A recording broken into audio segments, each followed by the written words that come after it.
I'm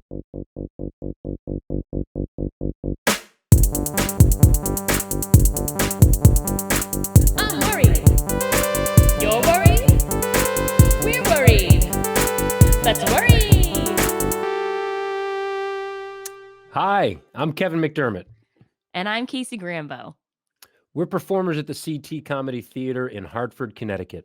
While our physical theater is shut down due to the pandemic, we're excited to bring our show, Little Worry, Big Worry, to you in this digital space.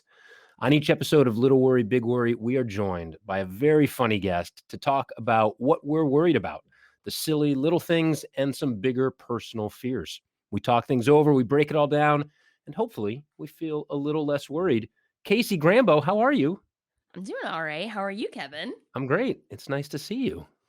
It's good to see you too. I mean, this is like the most exciting thing for me because I just like seeing people. So being able to be here and see you is renewing for my It's soul. been, I agree 100%. It's been such a delightful element of this project with you is I just get to see another human face and interact with them in a Right. creative way, which Right. You is could be really fun. anybody and it would be I feel the same way great. about you. You could just Yeah. be anybody. It could be like any old person could be in that box that I'm Right. looking at right now. Yeah.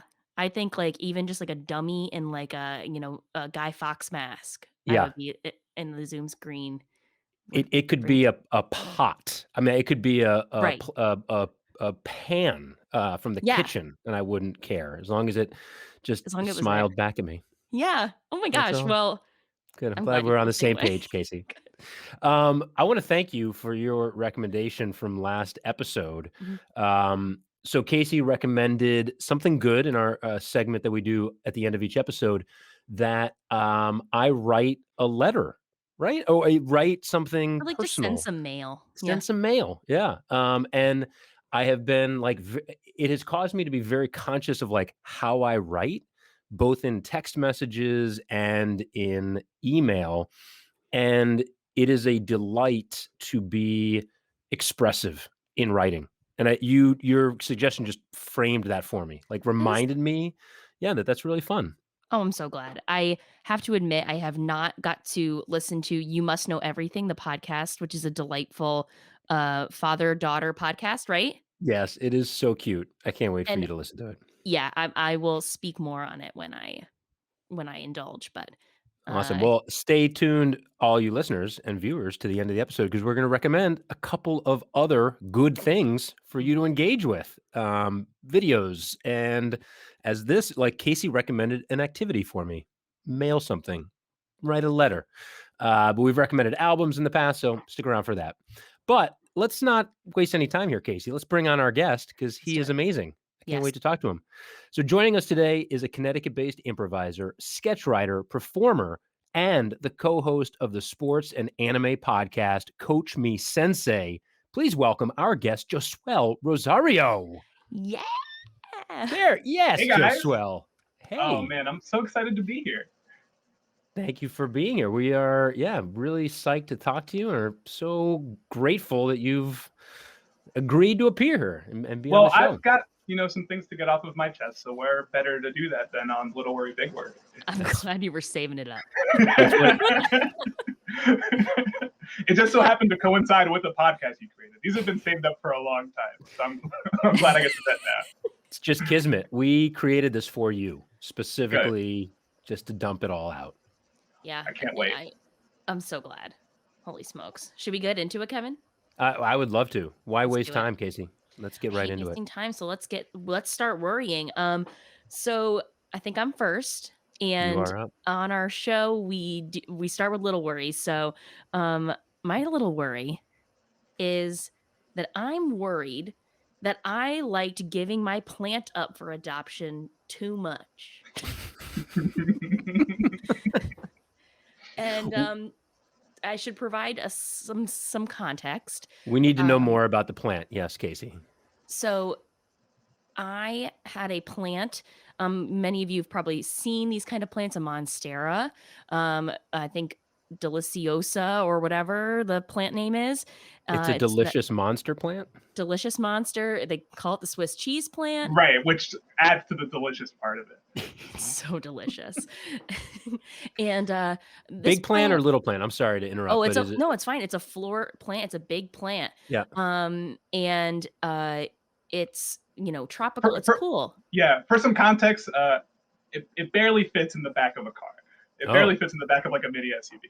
You might be wondering why Josuel has so much context. And it's Yeah, he because seems to know a suspiciously large amount about this plant.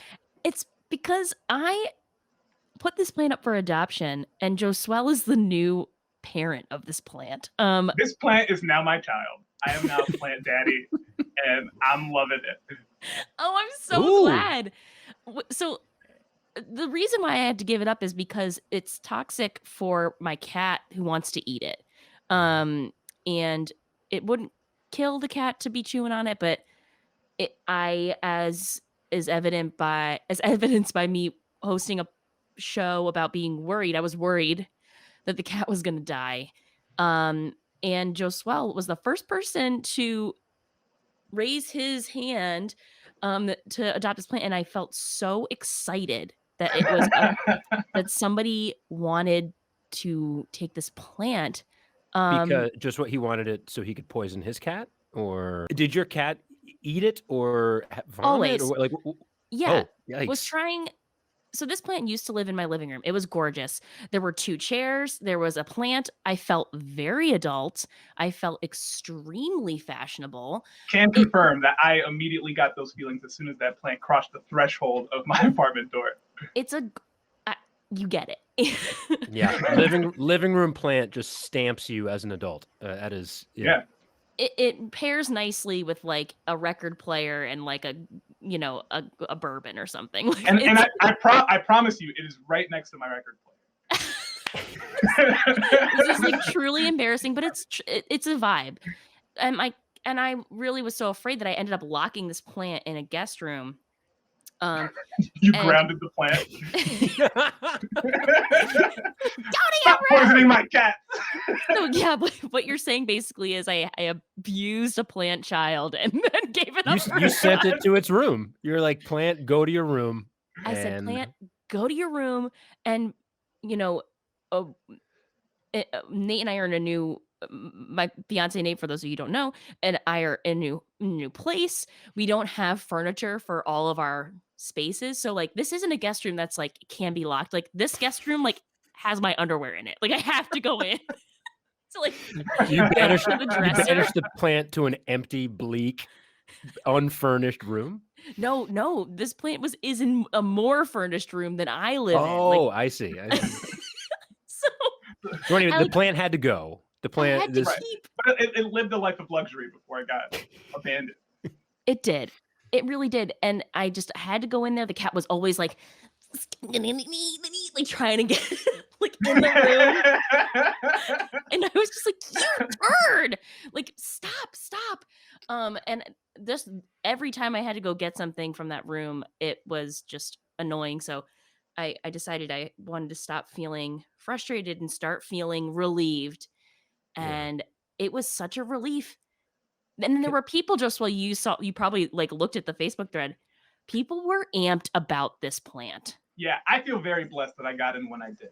I think I saw the post. Well, Grant, my girlfriend saw the post like 30 seconds after it was posted, and we were sitting next to each other, and she goes, "Do you want this?" I go, "Sure. That looks great. That looks so cool." And we were the first comment there, but immediately, like 30 seconds after us, was another comment, and then probably like 10 or so comments afterwards of people being like, "We really love these plants. We really want this plant." And I will say, I mean, like I almost like caused a ruckus over here because I did not ask for permission. I put this plant up for adoption without anyone else who lives here's consent, aka. Did you ask the cats? The cats were pissed. Nate didn't care so much, but the cats were. Did you buy it, Nick Casey, or did Nate buy it? Or? So, yeah. But it was one of those things where, when you're in a relationship, I guess like, your money is our money in some ways. And it was a plant that we did buy together, but I did purchase it. Right. And it was one of those things where Nate was like surprised it was gone. and like to the point where I had already like moved on to giving like the clippings away from this plant. I was like, "You didn't get the plant? Well, do you want its tiny baby brother?" I was just ready to get these guys out of here. And it felt so good. And I'm like, what does this mean? That I was like, I had this task and I just wanted to get it done. So what do you guys think? Was it a maternal kind of like triumph that you protected your cat and you had Mm. triumphed over its own? Like I do have a follow up on the behavior of the cat. But were you satisfied that you had done right by your cat? I guess there was a little bit of like martyrdom of like, I made a sacrifice to Mm, like, mhm. Okay, so you think you consider it a sacrifice that you got rid of the plant? What, there was no ill will towards the plant where you wanted it out of your house. I wanted Oh, to keep the Casey plant. fucking hated that plant That's deep my thought. Like down. this Oh, plant was hurting the cats, was taking up a spare bedroom where your underwear was. stole How her dare this plant? checkbook. It ran All up a my, bunch of you know, all my debts. clothes, my t-shirts, my socks, all the drawer stuff. Right. And So were you relieved to get rid of it because it was a nuisance, or was it a I finally figured out how to have this household livable for both myself and these cats, and we've compromised, and this is good now? I had this kind of three-part reaction where there was like, and one part it felt good because I was like, I made the right choice. I didn't want to get rid of this plant, but it was the right thing to do. And then because I saved my cat. And then I was also like handing it over to Josuel like on my porch. Like there was like this feeling. I was like, okay. There was like literally this like this mesh of like this goes from being mine to being yours, of like being like, here you go. And like Right. it did feel like really exciting to be like giving somebody something that they were excited and going to be able to enjoy. um and it and I don't think there's anything wrong with that, but I think that kind of like the thrill of so quickly being like, take this thing that's quotation marks mine and do a better job than me, or yeah, and do a better job than me, that was um really enjoyable to do. So do you love? Maybe you're addicted to charity. Maybe you should just start giving away more things. I am kind of addicted to charity. I work in fundraising. It's a good feeling. Anytime I see any sort of like fundraiser that's like, please help with this, I'm like, I feel like I'm just like handing out $10 like every like to any like anything. So like if anybody needs $10, like if you ask, I might give you $10. I feel like you also succeeded in finding the best option, right? The other options were like you keep it in your house and your cat gets sick, you Right. dump it in the backyard and it dies, or it lives on somewhere else. Like you did right by the plant, you did right by your cat. I mean, you screwed him over because now he's out of Right. a plant. So, but Yeah. He everyone was else really is happy, surprised. right? And you satisfied your altruistic self in some And you valuation. satisfied your old pal Joe Swell. I'm very Yeah. happy to have this plant. Unbelievable. I'm so excited that you're excited because, yeah, it's just nice. And I think gift giving is also my giving love language. So like to Mhm. be able to be like, I can't have this.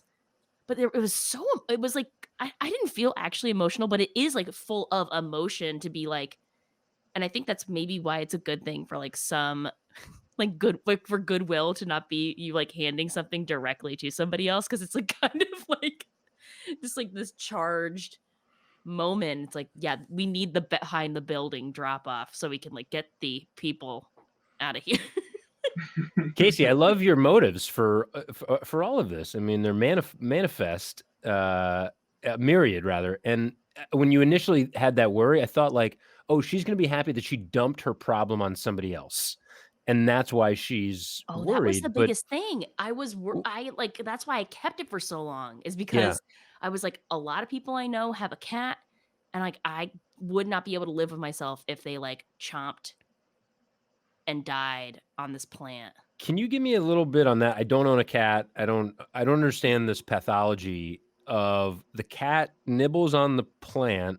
Mhm. Does it vomit pretty quickly, or like how long does it take? And then it does it again? Like does it not learn that this plant is Doesn't learn bad? because it's a Or it's a kitten, and some okay. cats are like, they jump on stuff and Food they obsessed. Some food of them will obsessed. eat anything. Okay. They're like the Okay. goats of the Of the feline world.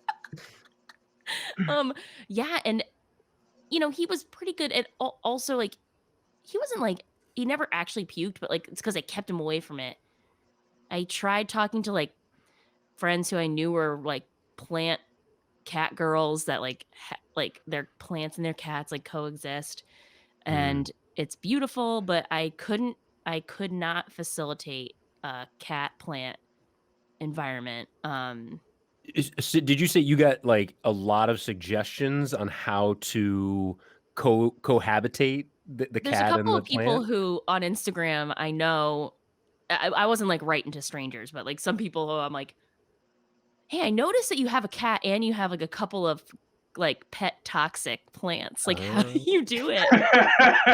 I've noticed you're also an irresponsible pet owner. How do you manage that?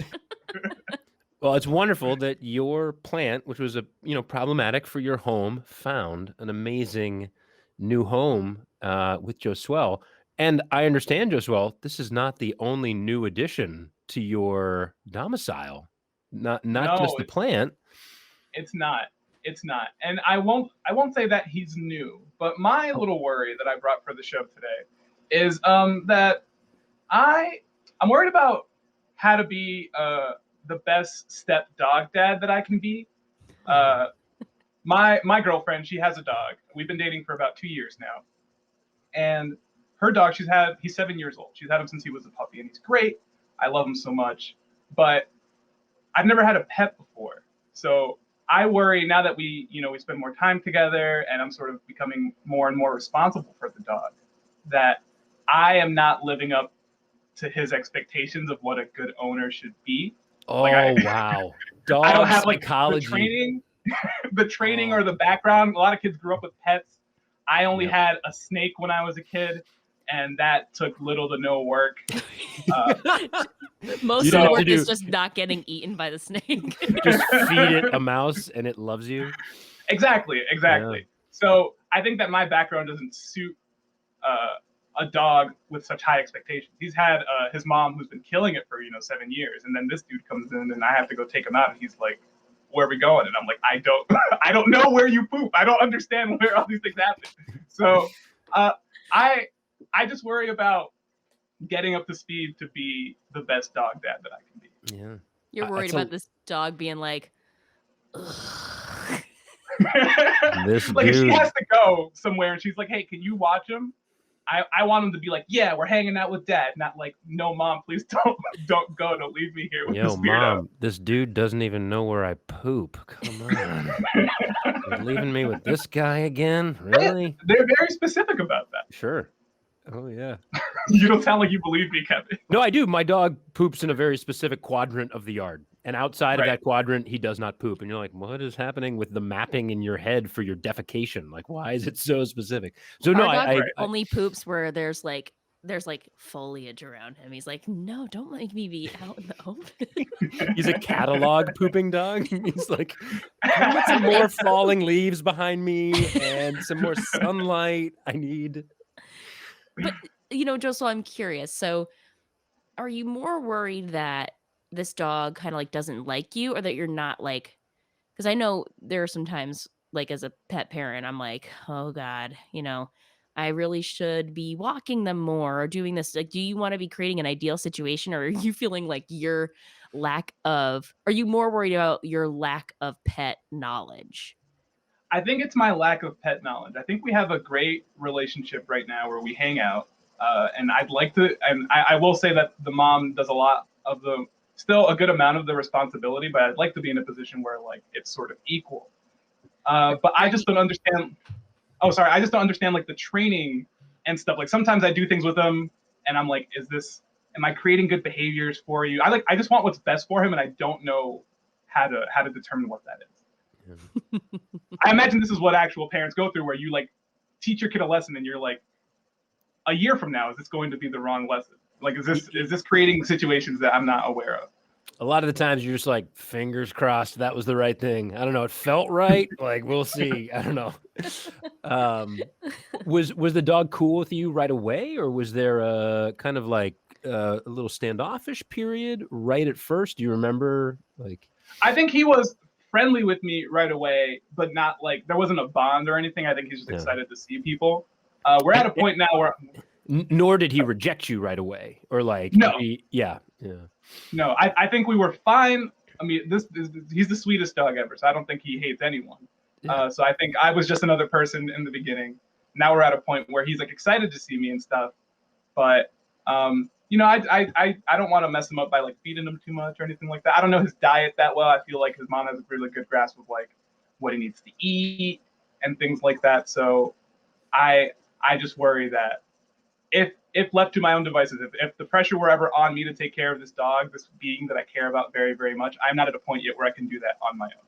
Yeah. This is so funny. This is reminding me of like, this is bringing me back to when like I was like originally like coming into a relationship where a dog was already established. Um, and first of all, it's also reminding me that there's this joke. I can't remember if Nate wrote it or I wrote it, or I think it was Nate, where he said, um, all of us are our pet step parents. Like their parents are dogs. So that reminded me of that and made me laugh. But there is this kind of like, this responsibility where it's like, yeah, you're learning about this pet. Like if you're left with it alone, like it's kind of it's like really scary because you're like, I'm responsible for you. Like, what if you get hurt? Like, all these things. And like I took Champ, our dog, out for a walk in the woods a couple weekends ago, and he ran ahead and I was like, no, no, no, no, no. And then he like ran towards the edge of like a frozen pond, and I was like, go get Oh him! Like, no. it's the beginning of It's a Wonderful Life. He's gonna fall in and then I'm gonna lose my hearing in one ear.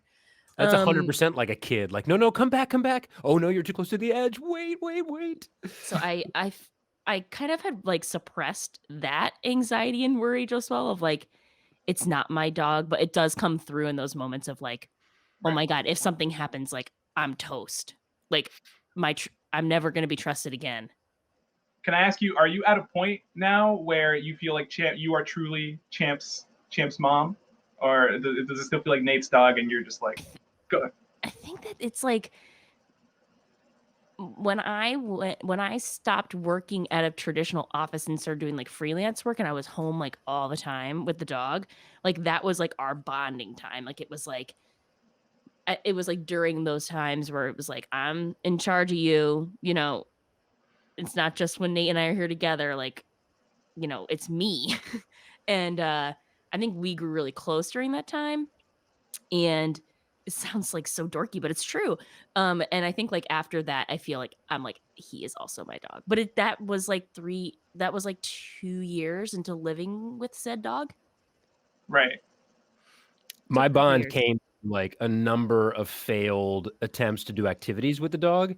It's a hound dog, so the effort to get him to bring a ball back failed. Just runs away. The effort to get him to catch a Frisbee failed. We tried to do agility courses in the backyard, like, didn't take. I tried to take him for runs, and, like, we just couldn't match the pace and, like, the intent of, like, what we were wanting to do. But then all of those things, it was like, oh, but we spent hours and days together, so yeah, we're pretty cool now. Like none of those activities took, but the effort to, try them, and that was the bond. He's still my wife's dog 100%. Like, he is connected to her. But then he's like, yeah, I do like hanging out with you. Like, it's cool. You're a good second option. Pretty good. Good. The way And I think that's all I can ask for. Yeah, for the the way most part. Nate describes it is like him and Champ are dragon hearted. Like they share they are a bond, but he's like, but he likes you more, which I think is where it's like, I would die for you, for Nate. And then he's just like, but you're my fave to me. So like be prepared to be the fave. Which is fine. I think that's fine. As long as I'm a positive force in their life, I think I'm happy. I just want to be the best positive force I can be.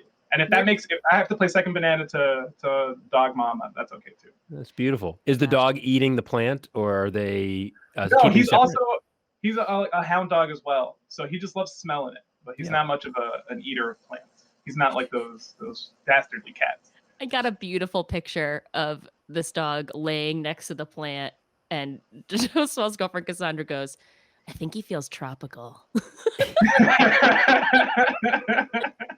And I was like, that's amazing. I was unaware of that message. That's very funny. He does like to sleep under it now. It's so funny. I love it. Well, just so that's so incredibly sweet, and it is reminding me, and and Kevin said the same situation too, like coming into relationships with dogs. Yeah. Yeah, we had our new dog. We got our we had a dog previous who we sadly put down about a year and a half ago, and it was like new. This was my question. Sorry, just well, is it a young dog or is it 7 years old? Sorry, Yeah, he's about 7. Yeah. The transition for us from like a very old dog. Gilly was 14 when we put him down, like, and for the last couple of years, like 13, 14-year-old dogs, they're not moving around a ton, and he was relatively like lumbery, and then to have like a young active like dog was just such a crazy switch in terms of like what he wanted to do and what the dog needed and how we related to it. So it was just like super fun having that activity and that burst of energy all the time. That was awesome, Joshua. Thank you. Yeah, thank you for sharing that. No problem. Thanks for helping me work through that, guys. I feel better about the situation now. Do you? No, I really do. I appreciate hearing the perspective of other people who came into relationships where dogs existed or feel like their dogs are more attached to their partners than to them. So yeah. I feel better. It's what Little Worry, Big Worry is all about. Yeah. Well, we're going to transition into our bigger worries. And these are, things that are on our mind that are a little bit weightier. And I'm going to lead off with one that has been on my mind a lot. I find in my professional career, I have to deliver bad and disappointing news fairly regularly. And often I work at a college, and so this news that is bad or disappointing is often delivered to like 17 to 22-year-old young people. And my worry is that I'm not offering or delivering that bad or disappointing news in the best possible way. Traditionally, I deliver it very bluntly and very directly and as precisely as I possibly can, as objectively and as like bluntly as possible. And I think, for two reasons. One, it's like somewhat self-protective of like, for me, that is a little bit detached and it does like match my personality in general. Like that is, it kind of aligns with my thinking. But I also justify it as like, this is what the other person would want to hear. The straight dope. I'm giving it to them like cut and dry, just the straight information. And I don't know if that's the best way to do it. Especially as I get older and I have like a lot more empathy for like 17 to 22-year-olds, the stage of life that they're in. And I don't know, I'm wondering, whether there's a different approach in how you guys do it, both if you receive bad or disappointing news and if you ever have to deliver it, because it's hard. And I'm thinking a lot more about it, where when I was younger in my career, I don't know, I didn't give it as much thought. Can I ask what their responses are like? Do they have a response that makes you think that you're going about it the wrong way? I feel like their response is usually what I expect when you direct news to somebody in a very matter-of-fact way. And I'm usually somewhat careful to deliver the news in as I try to be comprehensive and plan to not make it like airtight, but to be like, these are all of the reasons, and now we're out. Like you just speak really fast with no breaks until the news is out. Pretty much. It's like a high school essay. It's like introduction. Here are my three. That was intense. Here are my 3 paragraphs. Conclusion, and we're out. And my thesis statement was tight. My conclusion kicked ass. And I have So yeah, Another question. I'm curious, like, about the stakes of this bad news, because I feel yeah. like I know you're a coach, and I know if you're working at a college that's recruiting people, I'm assuming this is like, you know, That's exactly it. Yeah. it's like, It, yeah, yeah. from "You're not coming here" to, Yeah. "Hey, you're not you're like, you're not starting this week." Yeah. Like, so Casey, you know a remarkable amount about my job because those are the two exact scenarios. Precisely. well It's I'm recruitment and kids who are either not competitive for admission for one reason or another, those who aren't admitted, and then those who are there might not find the position that they want, within the team. I was, Yeah. as a person who played a lot of sports but was not particularly athletic, I was skilled but not athletic. I was on the receiving end of a lot of like challenging coach feedback.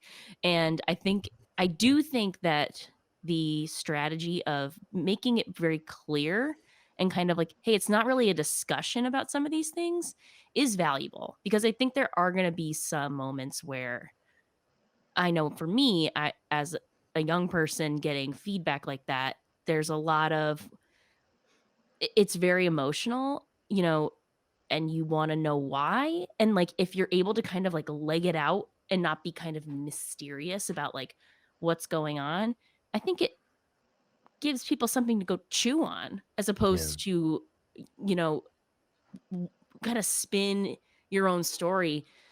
And I think being really honest and explicit helps with that. I feel like I didn't really have a lot of honest and explicit conversations with coaches for lots of reasons. Yeah. Um, I don't wanna talk too much. Just what are some of the thoughts you're thinking about?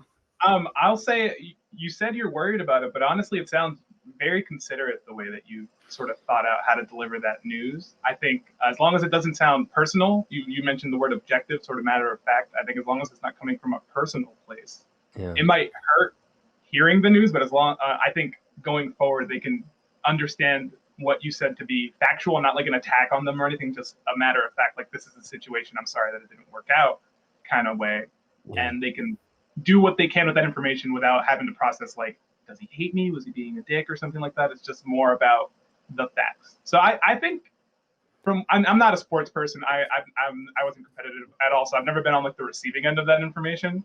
So I don't have any personal experience. But I think from what you said, that's probably the best way to go about it. It sounds like Yeah. you sympathize and understand what they're going through. And I appreciate that tremendously, and I think that's all accurate and correct for my side of the equation.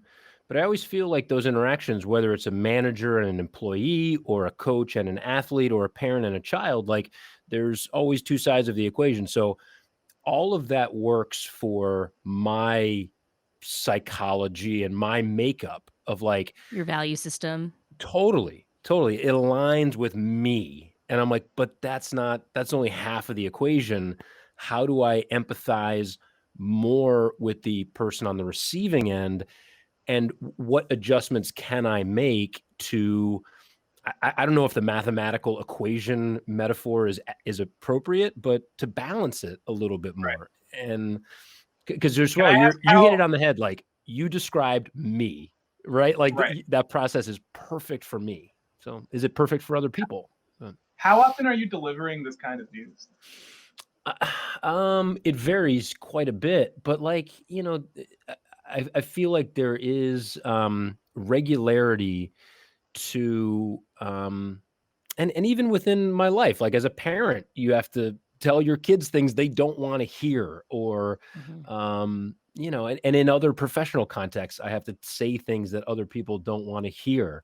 um and so and maybe to expand it even more, it's like anytime you are offering critical feedback, we've all dealt with it in various artistic contexts where, how do you take direction? How do you give direction? How do you give coaching? How do you take coaching?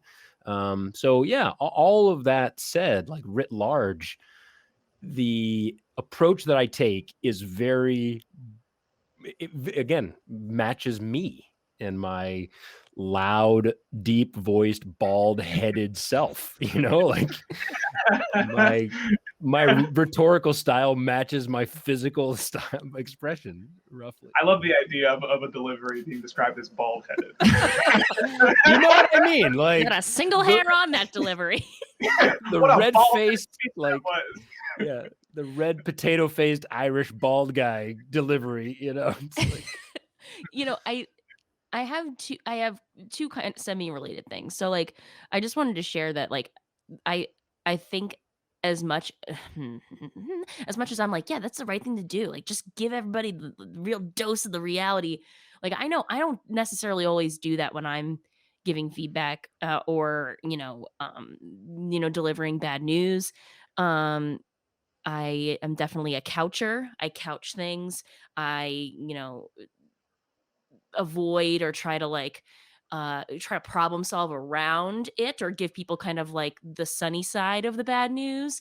And I think that if that's something that's like if that's something that's like burning inside of you, Kevin, like I wouldn't suggest necessarily going in there. But I did have a really interesting training opportunity with an artist named Liz Lerman. I think it's Liz Lerman. I'm embarrassed now that I don't remember. Her name's Liz. She's a choreographer, and she created this thing called critical response process. And it basically, bad news isn't necessarily the same thing, but I think with coaching, it's more applicable. But there's a whole like level of like consent of like I want to give you feedback on XYZ. Like, do you want to hear it? And hmm, like as a coach, you're kind of like it's your job to kind of give the feedbacks, maybe just saying like, is now a good time to talk about it or something, like kind of hmm, like giving people like maybe like I know as like a hot-headed turd athlete, like there were times like I probably shouldn't have received certain feedback in that moment and I did not react well. And and I think that if I would have been given some space to kind of like process what was going on, then maybe I would have taken that feedback better. yeah. And to the You know, point of providing space, I was just curious, is there an opportunity when you deliver this news at the end for them to ask questions or sort of gain closure, or do you just sort of like deliver the bad news and then jet out the door? Doesn't sound like there's dude, that is like an amazing question. If I'm going to answer, if I'm going to give you the most honest answer, I will say I always ask, is that clear? Like, can I provide any more clarity on it? Like, are there any chilly. questions? But like my rhetorical style, I feel like is designed to eliminate any space for questions. And that's deliberate, which again is like, that's what I'm worried about of like, that's might be really shitty. Like that I am so concerned with being, I mean, part of it is like a good intention of wanting to be thorough and wanting to be comprehensive, but like also wanting to avoid that confrontation or that like I don't mind questions because I want to have sound reasoning behind everything that I do and the choices that I make. So if you want clarity, it's my job to provide it.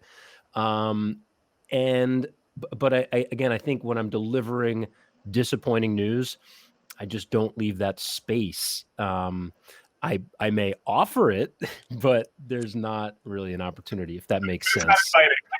Yeah, I just like slam it. I'm like I slam the ball, and that's not great because I want to deliver it with more compassion, I guess, which is Hmm. not does not come naturally to me, frankly. Maybe there's a way to weave some of it in within the because I do think that if it's not up for discussion, because that's the other thing, right? Is that like there's some things that are up for discussion in life that are bad news related, right? Like, you know, a breakup, for example, but like you're not admitted like to this university. It's like it's not up for Yeah, discussion, and I a think lot of it Too is long just distance. yeah, it is just cut and dry. Yeah, it is binary. It's like a one or a zero on a lot of this stuff. So I think there might be an opportunity to like weave in some, you know, like, and I'm sure you do it, but like maybe kind of like maybe just do a speech or two, like like out loud or to somebody and just see try out some different things, like because yeah, that's really hard. Ugh. Yeah. Yeah. And I feel like I do. A lot of people do soften with age, and I feel like I am Ooh. absolutely like trying to soften with age because like 10 years ago or 15 years ago, to give, I'm 20 years into a coaching career. I wouldn't have even thought about this. It was like my way or the highway. My mentors were like old school, hard ass dudes. Like, and that was, what I responded to as an athlete. And that's how I led, which is not, I don't think the best way for me to lead anymore. And I don't So, know about you, Josuel, but I feel like in a lot of the spaces that I'm in, like my way or the highway is like no longer kosher. right. Yeah. I'll say in my field, I feel like it still exists. Yeah. But it's a very old school way of thinking. I think that's like I work in the engineering field, and a lot of like the old school engineers are very like cut and dry. Like this is how I do things, no sort of bending or compromise. But a lot of the newer guys, I think, are more open to that sort of discussion. Mm. Yeah. That's engineering where it's either it supports the weight of the structure or it doesn't. Like Right. it's like it is usually a But there are binary multiple ways to outcome. go about it. I think there are usually a lot of people have a lot of opinions in the discussion of like how do we figure that out. Yeah. Yeah, that's And true. some people are less open to that discussion. But Mm. But I I think think that's actually a good sports analog of like the outcome is very like it is yes or no. But the path to get there is so collaborative and so, subjective to hopefully to everyone's opinions. right. I think just to, I guess, wrap up my thoughts on this, the last thing, I feel like if they were more open to discussion, maybe if you like had made it, left more space for them to talk, if you're worried about them, they're either fine and they walk out of there fine, or if they have an issue, they can try to hash it out with you there. It does require you sort of sitting in it and like dealing with that, which I get is probably really uncomfortable in that sort of position. Yeah.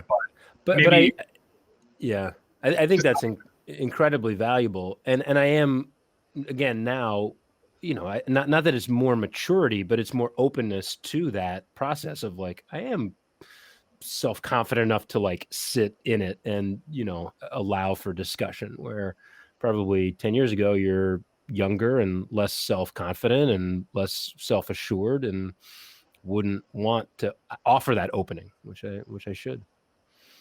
Guys, you're the best. Come on, man. It's amazing. Let us know how your next rejection goes. I expect an email or review. Yes, if it turns out to be an acceptance at the end. Oh no! You convinced me. It is. You guys hit on something so important of like creating the conditions for the delivery. So, you both, kind of hit on that, like how critical it is to have the right environment, the right timing, the right tone and tenor for that to be delivered, which I am far more sensitive to now than I was. So, All right. yeah, That was so good. Josuel, thank you. it's time for your bigger worry. All right. This is a personal one, but I think we can get to the bottom of it. My bigger worry right now is that I worry that I'm not truly bilingual. And what I mean by that is that I'm Dominican. Both my parents are from the Dominican Republic. They were born there. Their first language is Spanish. My family, my older relatives, speak Spanish to each other very fluently, very well. I do not. So I grew up hearing Spanish and learning it that way, but never really reading or like I never even took a Spanish class in like high school. They taught me Latin instead for some reason, which I have never used. But because of that, my understanding of the Spanish language is very loose, and I wish it were better. It's not, to the point where I can't communicate super well with older relatives sometimes. I feel like we sort of have to compromise with like a Spanish-English thing where they have a loose understanding of English, I have a looser understanding of Spanish, and we sort of find the middle ground. And the reason I'm bringing this up now is that I've recently been trying to learn Spanish better via Duolingo. I'm on a 79-day streak. Thank you very much. Nice. And Yeah. what I'm learning from actually like doing vocabulary quizzes and stuff like that is that I've been saying words wrong my entire life. Like, and nobody told you? Right. You know how like when you have a baby, you'll be like, "This is your grandma," and they'll be like, "Ooga ooga," and you're like, "Yeah, that's ooga ooga." My family was like, "This is the word for homework," and I'd be like, "Homework?" And they're like, "Yeah, sure, whatever." And I said that like my whole life. So you just have your own hybrid language that you've created. Yeah, for some words and for some words and some phrases, I think I've been saying them wrong for a very long time. Wow. And no one's corrected me. They've just been like, "That's just how he talks. He's not that good at Spanish. Don't worry about it."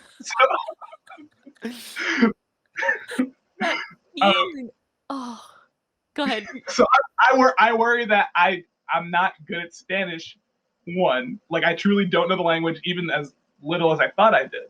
And then two, my bigger worry is that I worry that I can't connect with like my relatives as closely as I want to because of the language disparity.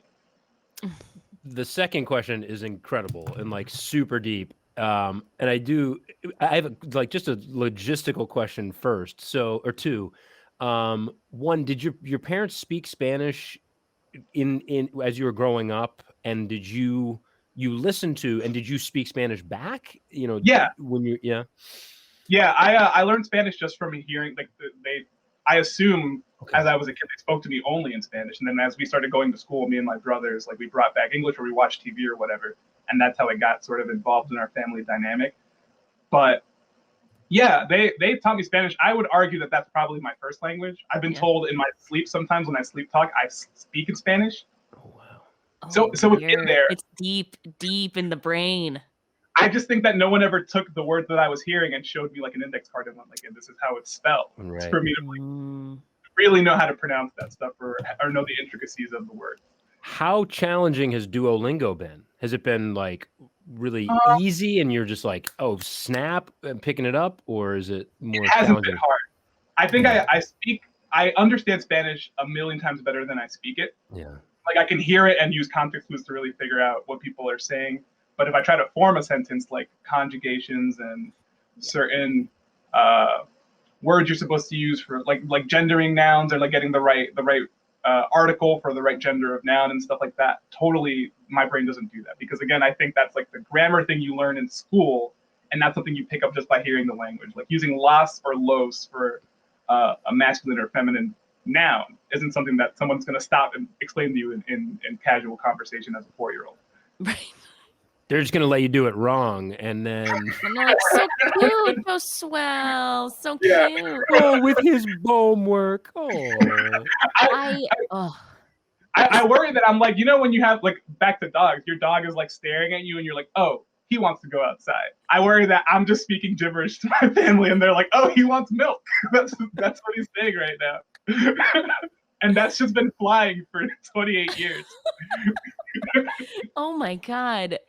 That is so, and I'm, you know, and I feel like this is so intense because like, yeah, like what you were saying, like your anxiety and worry about not being able to connect with people. Like, I feel like this must be, like, is this something you've ever brought up to your parents or your family? I feel like it must be really hard to kind of like broach it or even like admit it because it is kind of this weird, you know, in between where like you are a Spanish speaker, but right. you aren't a trained Spanish speaker or a, you know, formally like educated in Spanish. My mom's English is very good, and we have conversations regularly where she talks to me in Spanish and I respond to her in English, and I think that we are fine and we can communicate everything we need to communicate. I think it's mostly like my grandma, or if we meet relatives who are like visiting from the Dominican Republic and stuff like that, where I worry like there's more I want to communicate, but it's sort of just it. Like I want to explain to my grandma the intricacies of like, "Oh, I'm doing a podcast," and like how do I formulate that in Spanish where it's just like, "Oh, I'm good." Like I just have to tell her like I'm good, and the opportunity for like a deeper connection or a deeper understanding of what we're both up to is lost unless like I maybe have like my mom or something explain to me or explain to her what it is I'm trying to say. Uh, Mm. yeah, I wish I had the vocabulary to explain those more complex ideas to those people more. There's such a, I mean, there's, I've heard a lot of, stories and people sharing like their feelings of, because of, how the United States is like a culture of whiteness that they've been like robbed of the opportunity to like, learn their language. And I feel like I feel so many feelings of this that you're experiencing this like, you that you have to do so much work to have to talk. I feel so heartbroken that you don't get to talk to your grandma the way that like you want to. And I'm so sorry. And it's it's Well, it, I'll say not to be too much of a like I am in the process of rectifying that. I understand how important and that it's is. It's not exciting. like yeah, so I definitely want to like when I see her, I'm usually like I'm practicing my Spanish. I know it sucks. You don't need to like sugarcoat it to me. I'm fixing it, and I'll try to talk to her more. But I think because I didn't catch on to it sooner, it's been like years of like oh I could have been like maybe my grandma wanted to know more about like what video game I'm playing or whatever, and I don't have to just wave to her and be like it's fun. I'm having fun. Don't worry about it. It's Yeah. almost like it's like exercise, it's like a muscle that you haven't maybe developed as much as and not that you could have, but like it's just an underdeveloped muscle that's like, but it's 100%. there, and you're Yeah. like, fuck yeah, man, I know how to use this a little bit, but now I can really train it and totally kick ass in this pursuit. That's I pretty Yeah. awesome. admire the fact that you're doing it, and I just feel so much like, "Ugh, like, this you shouldn't have to do this extra work." Like, I just wish you know what I mean? Like, I will say that part of it might just be me because I have relatives, like I have cousins, and even my older brother. I wonder if it's a thing where my older brother, the house became more English speaking as like the longer that my it's mom was in his America. fault. It's his So fault. I think he sabotaged me. He was like, I'll be the only one who can speak fluent Spanish. But I just haven't been in as many I haven't had as many opportunities to be in Spanish speaking situations. Like my younger brother worked at a place with a lot of people who spoke Spanish. So his Spanish got really good, like in high school. My older brother was always really good at it. Um, I'm an engineer, as I mentioned, which has famously very few Spanish people in it. So I think there's just not a lot of opportunity. But I don't think it's partly America, but I think my family, a lot of my family found a way to get around it. I Right. think I was lacking in it, Mm. so it might also just be a me thing. The Yeah. grandmother conversation, I'm so fascinated by because you're trying to overcome this language barrier. And in talking like intergenerationally, you're already trying to overcome a barrier of like just her understanding and knowledge and your understanding and Yeah, knowledge, like technology and, like, all these and things. like you're just trying to cross so many barriers to communicate with this person who's super important to you. Yeah, And, it's just like, yeah, but this is a hurdle you're gonna get over, and yeah. And not to say that there isn't communication because there is, but I think there's a lot of personality and like flavor in the conversation that's lost when you don't have the vocabulary you want to speak. yeah. Uh, Mhm. like I imagine my I've seen my family talk very fast in Spanish together, and they're like joking, and it's hilarious. And I'm sure it's very funny. Not that I can keep up with it sometimes, but my conversations are a little more dull with them, just because I don't think we we have the the flavorful language to make like rich jokes like that. It's more just like to the point.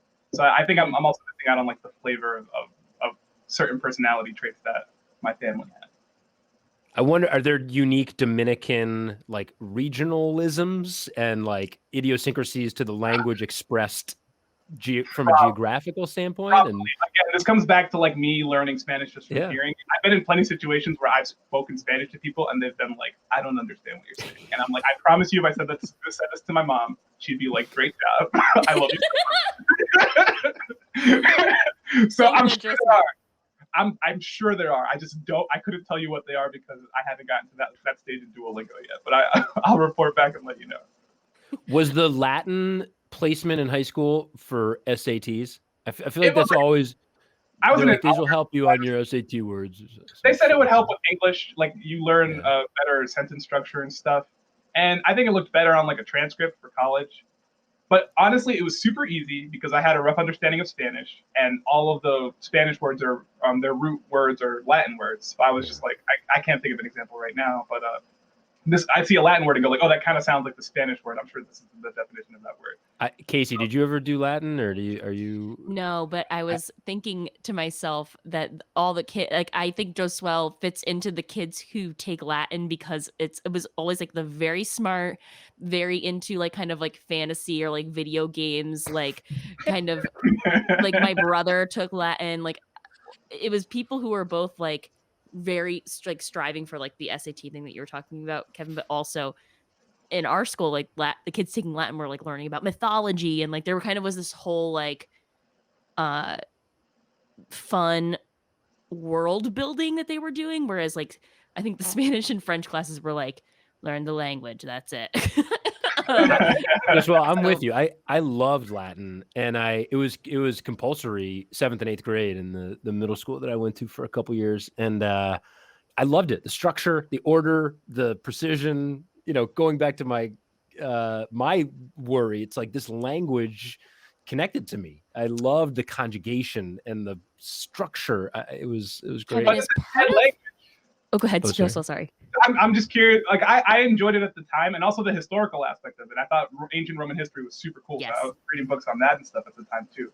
But what benefit do you feel like you got out of it post school? Like it was fun, but what did you get? I mean, it's totally trivial now. It's like I'll do a crossword and I'll see the root of some word and be like, oh, I remember that one word from 10 or about 30 years ago now. Yeah, every once in a while, like I'll see a word that like, and so there's like a momentary pretentious like pleasure like, oh, I remember that from Latin. Like, nice, oh, great. I feel like it's also probably been helpful, Kevin, in crafting your Loctite rejections that you probably speak only in Latin, so there's no question. They can't. Yeah. They don't understand it, so they can't ask about it. That's right. That's right. Yeah. Oh God. Well, Josuel, thank you. Yeah, sorry, Casey, go ahead. No, I was just going to say the same thing. Thank you. Oh, no problem. Thanks. I'm glad I could get that off of my chest here. Please, everyone who's listening to this, hold me to my Duolingo. If you see me, check on my streak. And if it's lapsed, I'll have to come back on the show. Well, now we'll have to get you to laps because we want you back, but in the next round. This is so fun, you guys. Josuel, we want to hear a little bit more about your podcast and all of the cool things you do and give everybody ways to find you on the internet. But first, I have a recommendation for Casey. Mm-hmm. This is our recommend something good section. Mm-hmm. Casey, I'm very excited about this. Okay. And I really want you to look at this video. Josuel, if you want to look at it as well, it's pretty neat. It's an Irish gardener, and his name is John Lord. Mm-hmm. And he gives you a tour of his shady garden. He's got a YouTube channel. This dude is so awesome. He is everything you want from he's an eccentric Irish gardener who is delighted to give you a tour of his shady garden and the plants that are growing in his shady garden. And everything that he does in his shady garden. It's like soothing and informative and just delightful. And this dude is like, you want to hang out with him. He's awesome. Super, super awesome. I will check it out. Yes, okay. Please. My recommendation is kind of embarrassing because it is, once again, something that's kind of like an action and not really like a piece of art or video or something. Okay. And you don't even need to do it, Kevin, because I love it when you give me homework. It's so like, great. Okay. There is a service in Central Connecticut called the Modern Milkman. Do you know what I'm talking about? It's descriptive, so I can guess what you're talking about, but I don't know of it. No. Okay. There's a service in Connecticut that will deliver milk to your door. Wow. Okay. And I don't know if you're a milk drinker. I embarrassingly still will drink milk. People make fun of me all the time. I'm putting it on this podcast to make it please fill the comments with the hate. But I know you have kids and they probably drink, maybe they drink some milk. My kids love milk, and my wife loves milk. I am lactose intolerant, so I Whole milk. will. This is offensive then. No, Whole no, milk's no. the hot new thing. Yeah, Whole milk's the hot new thing. Is that what you said? Whole milk. That Super Oat Bowl. milk. Yes. There's lots of milks, but basically what this is like it's a subscription where they drop off like milk and other sundry basics like eggs or butter or things, and it's a lot of it is in like recyclable stuff. Like the milk bottles are glass, so you just like give them back to them, like just like it used to be. And since I'm trapped in my home because of this global pandemic, uh, I've been getting milk delivered to my house. I love I it. like it. Not only are you giving me homework, but you're making me spend money. So I No, love it, that's why Casey. I'm like, don't do No, it. I'm like, it's so cool. I feel like I'm jealous. You know, my grandmother has been dead for 20 years, but I feel like I can bond and connect with her because I remember she used to always talk about the milkman, and she had an old tin, I think, bin behind her house in her steps. And she's like, "That's where the milkman makes his deliveries." And I always loved that little what's bin. old is new. Yeah. Oh, it's awesome. The modern milkman. Yes. Josuel, your podcast, Coach Me Sensei. Tell us about it. Yes. Coach Me Sensei. It's a podcast. We're only about 7 or so weeks old now, but it's a podcast I do with my co-host, Cassandra Khan. We talk about sports and anime. I am an anime enthusiast. She is a sports enthusiast, and we are dating. So we decided this would be a good opportunity in the pandemic to sort of just learn about each other's hobbies. Every week we sit down, we give each other assignments where we have to sort of explain a new story or a topic from each other's hobby, and then we usually get things wrong. There are often games. We did a musical number one episode. It's been fun. It's been a lot of fun. The dynamic is incredible, and it is funny. It is sweet. Hearing Cassandra teach you about sports is delightful, and you teaching her about anime, it's awesome. And that exchange of passions, it's a great listen. So So much high generosity and recommend. playfulness. Yes, I love it. Thank you guys so much. It's very sweet. Yeah. Well, thank you for being on the show, Josuel. Did we Thank do you. it, guys? I think I we think did it. Awesome. Thank you guys. Thank you, dear audience. I hope everyone feels a little less worried. Is this true? I I feel great. definitely. Yeah. All Well, right. thank you again, Josuel. We'll see everybody on the next episode.